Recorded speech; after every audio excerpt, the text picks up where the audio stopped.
I'm an insomniac. I'm an insomniac. I am so sorry, Nigel. I didn't see you there. Catchy little tune, isn't it? Firstly, condolences. Fancy Angela Rayner and her last great act of government removing the spotlight from you for 10 minutes and putting it on herself. On the day of your conference as well. Of course, you had something to say about the Angela Rayner debacle, didn't you? You said that it screams of entitlement. It's interesting, though, that you say entitlement because, of course, you already play the system. You game the tax system to pay as little as possible. And you do that because of your privileged upbringing, which has taught you how to do that. Which is why you've bought one of your properties in the name of your girlfriend, because that reduces your stamp duty. Just like your GB News salary goes into a limited company, because actually that means you pay less tax and you get a few more perks, don't you? And to be fair, it's not just you in the party. And I do find it interesting that whilst the media seem to be obsessed with the working class girl done good, today they're printing this story, but they printed it years ago when you were the head of UKIP as well, but nobody ever seems to mind that you're doing it. In fact, this is a great quote from you, and you should add tax avoidance to this list. You are pointing out that actually it doesn't matter what dirt people throw at you, it doesn't matter. The members of your cult with an L will always vote for you.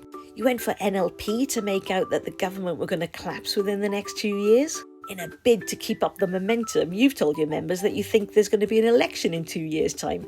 There's nothing to support that at all, but that hopefully will keep them keen. I mean, I don't know about a government in crisis, Nigel. I do think there was a mayor in crisis because Andrea Jenkins turning up at the conference, living her best Wembley life in her catsuit, singing a terrible song that she'd co-written, proving that anybody can sing, but not everybody should sing publicly like that. You've always claimed you were a party of meritocracy. I don't think she should have been the singer. Hire professionals. Of course, you have no culture policy, so I guess you don't know many people. And after that cringe-worthy entrance, she then did a little speech, mentioned something about Labour giving money to Metro mayors other than her and Luke, to which everybody was just stony silent, so she told the audience to boo. She went from pop star to panto villain. Seemingly, Doge is officially dead, and now Zia, who was the chairman, but then became the head of Doge, is now the head of policy. And some of those policies were appalling. I mean, admittedly, I am Welsh, so I've got a bit of a vested interest in this, but you're thinking of scrapping the Senedd. Like, seriously, we fought for years for a little bit of independence, and you're going, nah, you don't need it. Isabel was over from Dubai, which was nice, wasn't it? Saying that you're going to stop the votes in 2 weeks.